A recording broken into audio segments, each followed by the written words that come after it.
아무 연락도 없이 한밤중에 친구가 찾아와서 당황한 적이 있습니까?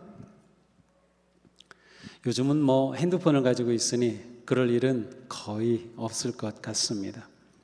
하지만 2000년 전이라면 상황은 다릅니다. 그때는 이렇게 갑자기 누가 찾아오는 것은 흔한 일이었을 거고요. 그리고 또 그렇게 누가 찾아오면 정말 기쁘고 반가웠을 것입니다. 해가 내리쬐는 무더운 대낮에 이스라엘에서 여행한다는 것은 매우 힘든 일입니다.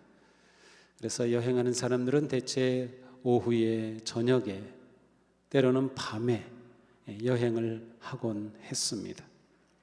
오늘 이야기에 등장한 이 손님도 그랬던 것 같습니다. 이렇게 밤늦게야 찾아왔습니다. 아마도 먼 길 또 늦게 오면서 제대로 먹지 못했을 것 같습니다. 이렇게 갑자기 친구를 맞이한 주인은 너무도 반가웠지만 안타깝게도 이날 친구를 대접할 빵이 남아있지 않았습니다. 큰일입니다. 그렇다고 빵을 다시 만들자니 반죽하고 또 굽고 불을 지피고 하는 것이 시간이 너무 오래 걸립니다. 찾아온 손님에게 음식을 대접하는 건 가장 기본적인 예의이고, 따라서 대접하지 못하는 것은 큰 실례가 되었습니다. 그러니 이 주인은 지체하지 않고 늦은 밤이지만 이웃집으로 달려갔습니다. 가서 문을 두드리고 잠든 이웃을 억지로 깨웠습니다. 어떻게 되었을까요? 오늘 이야기는 바로 앞에 있는 내용 그리고 또 뒤에 있는 내용과 연결되어 있습니다. 바로 앞에는 우리가 잘 아는 주기도문이 있습니다. 어느 날 한 제자가 예수님께 저 요한도 제자들에게 기도를 가르쳐 주었는데 우리에게도 기도를 가르쳐 주옵소서. 그러자 예수님께서 가르쳐 주신 기도가 바로 주기도입니다. 누가복음의 주기도문은 아주 간략하게 나와 있습니다. 그리고 나서 오늘 이야기가 주어집니다. 오늘 이야기 뒤에도 또 기도에 관한 말씀이 나옵니다. 구하라, 찾아라, 문을 두드려라 라고 하는 기도에 관한 말씀이죠. 자, 이렇게 본다면 오늘 이야기는 기도가 초점인 것을 알 수 있어요. 따라서 우리는 오늘 이야기를 기도의 눈으로 들여다보면 좋을 것 같습니다. 오늘 우리는 이야기로 기도를 배웁니다. 오늘 이야기는 난처한 상황에서 시작이 되죠. 반가운 친구가 밤늦게 찾아왔는데 대접할 빵이 없는 난처한 상황입니다. 예기치 않은 친구의 방문처럼 우리의 삶에도 종종 예고 없이 찾아오는 일들이 많이 있습니다. 수많은 문제들이 일어납니다. 우리의 일상 속에서, 때로는 어떠한 특별한 상황 속에서 예기치 않은 문제를 만납니다. 대체로 문제는 밤에 찾아오는 손님처럼 예고 없이 찾아오죠. 또 예고 없기 때문에 문제가 되는 것입니다. 이런 상황에서 주인이 보여주는 첫 번째 행동은 아주 당연한 행동입니다. 그는 이웃집으로 달려가서 문을 두드려 깨워 떡을 달라고 요청하였습니다. 어려움을 만났을 때, 위기를 만났을 때, 예기치 않은 일을 만났을 때 이렇게 도움을 요청하는 것은 당연한 일입니다. 이야기의 주인처럼 도와줄 수 있는 누군가에게 달려가야 합니다. 달려가 도움을 요청하고 구하는 것이지요. 이것이 우리의 신앙생활에서는 곧 기도입니다. 하지만 도움을 요청하는 것은 쉽지 않습니다.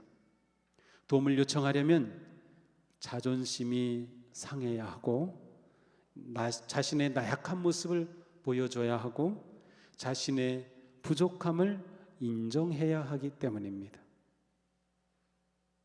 하지만 이 도움의 요청이 기도라고 생각한다면 우리의 태도는 달라져야 합니다.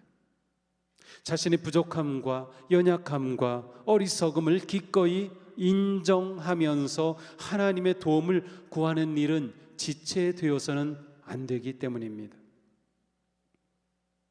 기도는 우리 생활에서 일상이 되어야 합니다. 무슨 일을 만나든지 어떤 상황에서든지 어디에서든지 기도하는 것이 자연스러운 그러한 삶이 되어야 합니다. 그러나 우리의 기도는 그렇지 못한 것 같습니다. 우리는 기도하려면 무엇인가 특별한 마음과 결심이 있어야 한다고 느낍니다. 기도가 일상이기보다는 뭔가 특별한 행동이라고 생각하기 쉽습니다. 우리는 종종 특별 기도회라는 그러한 예배와 기도회를 가집니다. 그런데 한편으로 생각해 보면 그 말은 맞지 않는 것 같습니다. 기도는 특별한 때에 특별히 해야 하는 것이 아니기 때문이죠. 기도는 우리의 삶의 자연스러운 부분이고 일상이 되어야 하는데 말이죠. 기도가 자연스러운 일상이 되기 위해서는 관계가 매우 중요합니다. 무슨 관계일까요? 바로 하나님과의 관계입니다. 저는 그동안 오늘 이 본문 이야기를 읽으면서 항상 이렇게 생각했어요.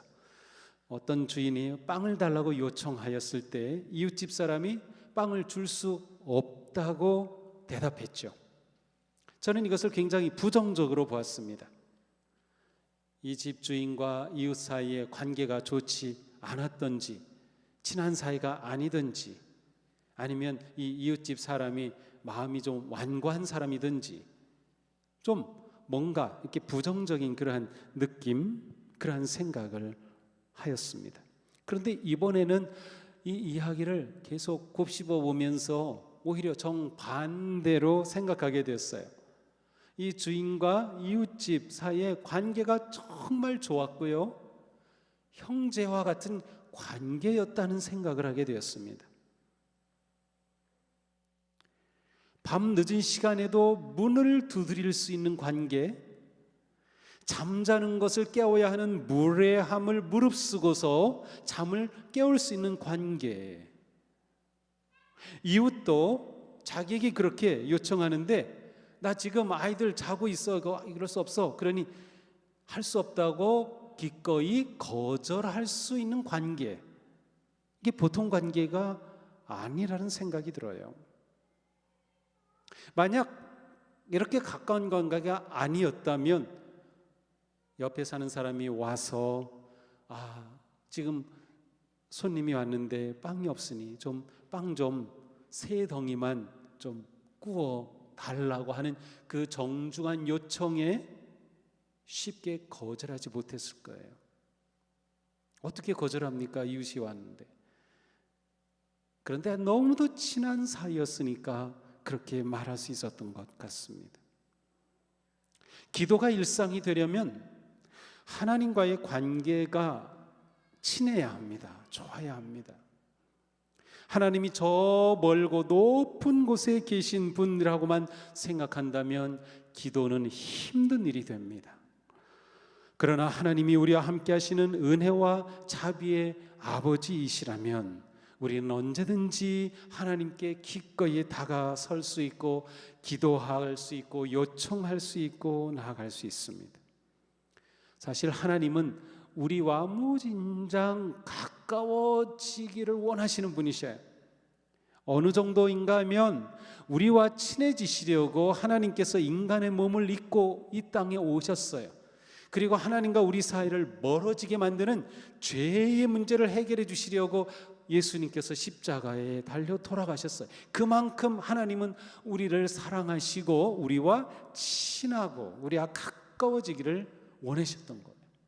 그러니까 문제는 우리에게 있는 겁니다. 우리가 하나님께로 다가서야 합니다. 우리에게 찾아오는 예기치 않은 밤 친구는 우리로 하여금 하나님께로 나아갈 좋은 기회가 됩니다. 우리는 하나님에 대한 편견과 두려움을 버리고 하나님께 가까이 나아갈 수 있습니다. 하나님의 말씀을 가까이 하면 하나님이 아주 가까워집니다. 하나님을 예배함이 기쁨이고 하나님을 이렇게 예배를 계속 드리면 우리는 더욱더 하나님과 가까워집니다. 하나님과의 관계가 가까워지면 기도는 일상이 될 수 있고요. 기도가 일상이 되면 우리는 하나님과 더욱더 가까워집니다. 처음 빵을 요청하였을 때 이웃이 대답하죠. 문이 닫혔고 아이들이 함께 누웠으니 일어날 수 없습니다. 예수님 당시에 일반적인 가정이라면 가족 수가 5, 6명, 그런데 그 가족은 모두 한 방에서 같이 잤습니다. 그리고 부엌은 그 옆에 있는 또 다른 공간입니다. 그러니 부엌에 가서 빵을 꺼내려면 일어나야 했고 같이 자는 그 자리에서 일어나서 빵을 꺼내주려면 온 가족이 불편함을 겪어야 했던 거죠. 자, 그런데 손님을 맞은 주인은 이웃의 거절에도 불구하고 염치 불구하고 계속 문을 두드렸습니다. 예수님은 이 장면에 대해서 간청함을 인하여 요구를 들어주리라고 말씀하셨어요. 그래서 우리는 이 말씀으로 인해서 하나님께 간청하는 기도에 대해서 많이 들었습니다. 그런데 여기서 간청이라는 것은 무조건 억지로 떼쓰는 것이 아닙니다. 이 간청하여라고 하는 이 말이 가지고 있는 핵심적인 뜻은 끈기 있게 인내하며 구한다는 뜻입니다. 기도는 막무가내가 아닙니다. 내 뜻대로 되지 않는다고 화를 내는 것도 아닙니다. 진정한 기도는 하나님에 대한 신뢰와 믿음을 잃지 않고 계속 구하는 것입니다. 하나님에 대한 신뢰와 믿음을 잃지 않고 계속 구하는 것입니다.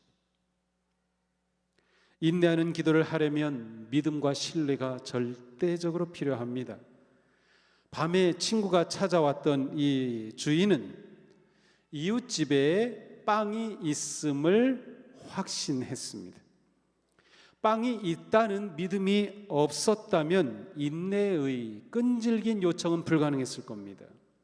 인내의 기도는 믿음의 열매입니다. 우리는 하나님께는 빵이 있다는 믿음이 있을 때 인내하며 기도할 수 있어요. 기도는 믿음의 표현입니다. 기도는 믿음의 실천입니다. 믿음의 사람은 기도하고 기도의 사람은 믿습니다. 우리는 기도할 때마다 하나님의 찬장에는 빵이 풍성하게 있음을 잊으면 안 됩니다. 그러므로 기도를 멈춘다는 것은 하나님을 부인하는 것입니다. 예수님은 말씀하십니다. 우리 같이 읽어봅니다.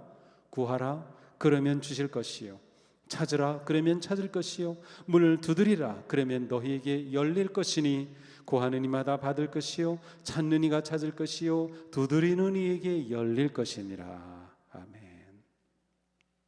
자, 여기 보면 구하고 찾고 두드리고 또 구하고 찾고 두드리고 반복되고 있죠. 이것은 무엇을 보여줍니까? 또 문법적으로도 그렇습니다. 계속해서 구하고 계속해서 찾고 계속해서 두드린다는 말씀이에요. 바르고 참된 기도는 적극적이며 지속적입니다. 기도 자체가 거룩한 결단입니다. 우리의 기도를 들으시는 하나님은 정말 좋은 분이시라는 믿음, 하나님께는 빵이 풍성하다는 확신, 하나님에 대한 이 믿음이 우리의 기도의 기초가 됩니다. 우리는 이 기초 위에서 기도를 하게 됩니다. 예수님은 부모의 모습을 빗대어서 하나님을 소개하십니다. 같이 읽어봅니다. 너희 아버지 중에 아들이 생선을 달라고 하는데 생선 대신에 뱀을 줄 사람이 어디 있으며 달걀을 달라고 하는데 전갈을 줄 사람이 어디에 있겠느냐. 그렇습니다. 모든 부모는 자녀에게 가장 좋은 것, 최고의 것, 최선의 것을 주려고 합니다. 그렇지 않다면 부모가 아닐 것입니다. 생선을 달라고 하면 어떻게 줍니까? 다 가시까지 발라서 줍니다. 제가 어머님께 식사하실 때 이렇게 숟가락을 들고 계시면 거기에 반찬을 발라서 이렇게 올려드려요. 그러면 잘 드시니까. 근데 그럴 때마다 제 어릴 때 생각이 납니다. 숟가락 이렇게 들고 있으면 거기다 이렇게 주셨던, 그게 부모 마음이죠. 그런데 하나님은 이보다 더 은혜로우시고 좋은 분이시라는 거예요. 같이 읽어보겠습니다. 너희가 악할지라도 좋은 것을 자식에게 줄 줄 알거든 하물며 하늘에 계신 아버지께서 구하는 자에게 성령을 주시지 않겠느냐.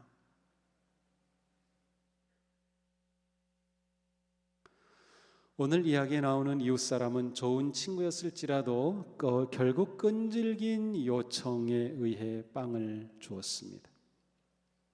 반면에 우리 아버지 하나님은 모든 자녀에게 선한 분이시며 가장 좋은 것을 준 아버지이십니다. 아버지는 우리가 때를 써야 주는 분이 아닙니다. 아버지는 우리가 그냥 계속 그렇게 달라붙어서 주는 분이 아니에요. 아버지는 우리에게 좋은 것을 선뜻 주시는 분. 예수님은 바로 이 점을 가르치고자 하셨습니다. 기도의 본을 주기도문으로 보여주시고 기도의 삶을 제자들에게 보여주시고 가르치시면서 예수님은 가장 중요한 것, 하나님이 어떤 분이신지를 분명하게 가르치기 원하셨습니다. 예수님은 우리가 기도하기 위해서는 먼저 아버지 하나님을 알아야 한다고 우리에게 말씀하시는 겁니다. 하나님 아버지는 기도의 시작이며 기도의 방향이며 기도의 목적이며 기도의 생명이기 때문입니다. 아버지 하나님은 우리에게 꼭 필요한 것이 무엇인지 다 알고 계십니다. 우리의 머리카락까지 다 세고 계시는 아버지 하나님은 우리에게 좋은 것을 주시는 분이시다.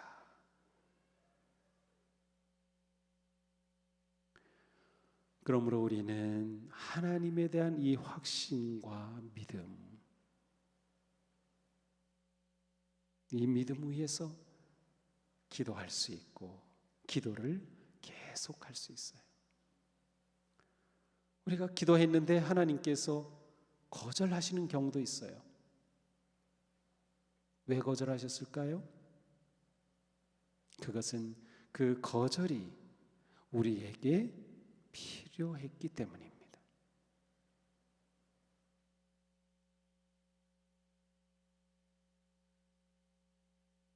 양식 레스토랑에 가면 음식을 주문할 때 좀 복잡하죠.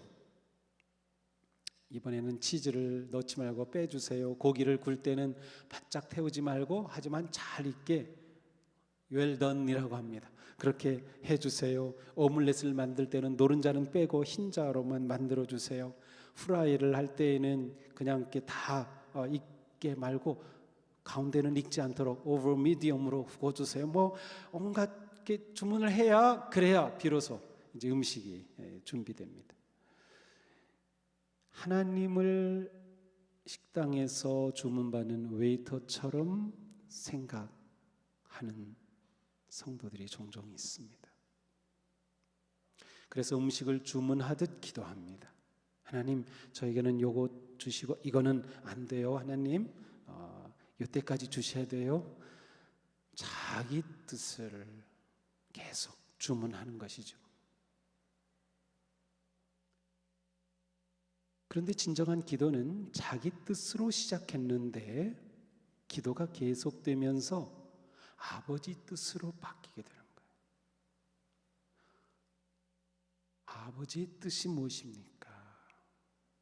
그래서 기도의 지속과 계속이 필요한 것이죠. 기도의 핵심은 하나님을 찾고 만나는 것이며 하나님의 뜻을 발견하는 것이며 하나님께 순종하는 것입니다.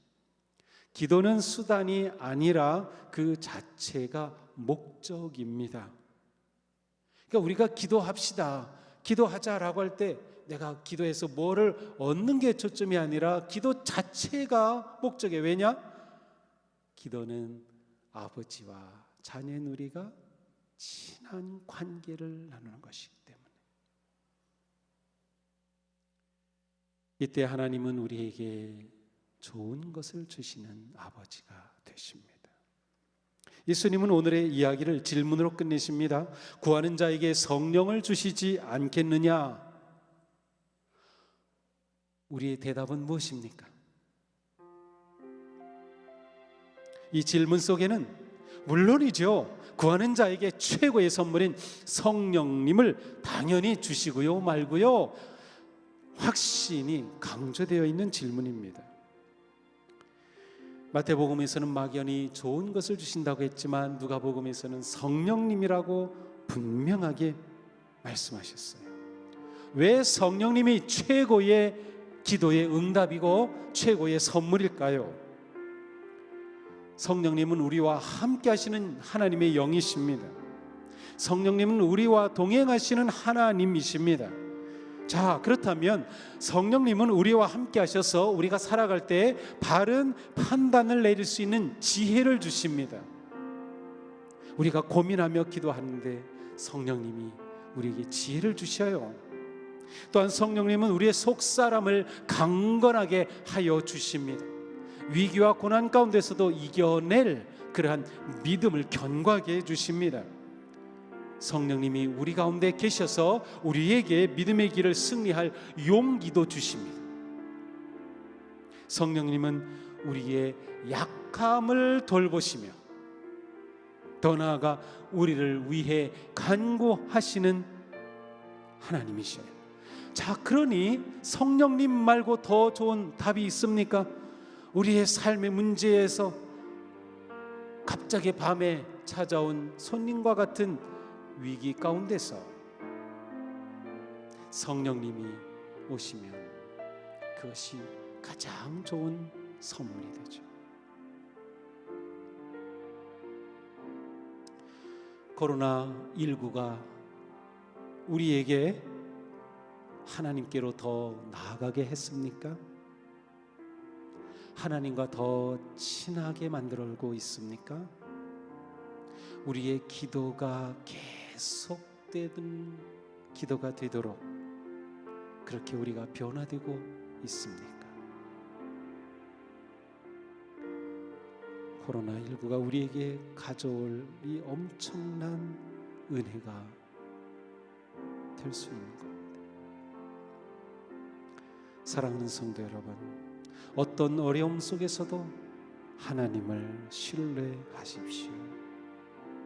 하나님의 잔장에는 빵이 풍성하다는 믿음을 가지십시오. 하나님을 신뢰함으로 인내하고 기도하십시오. 그리고 우리 하나님은 가장 좋은 것을 주시는 사랑의 아버지이심을 잊지 마십시오. 기도의 삶을 사는 우리에게는 좋은 하늘 아버지가 계십니다. 이것으로 우리에게는 충분합니다. 더 무엇을 바라겠습니까? 기도합시다.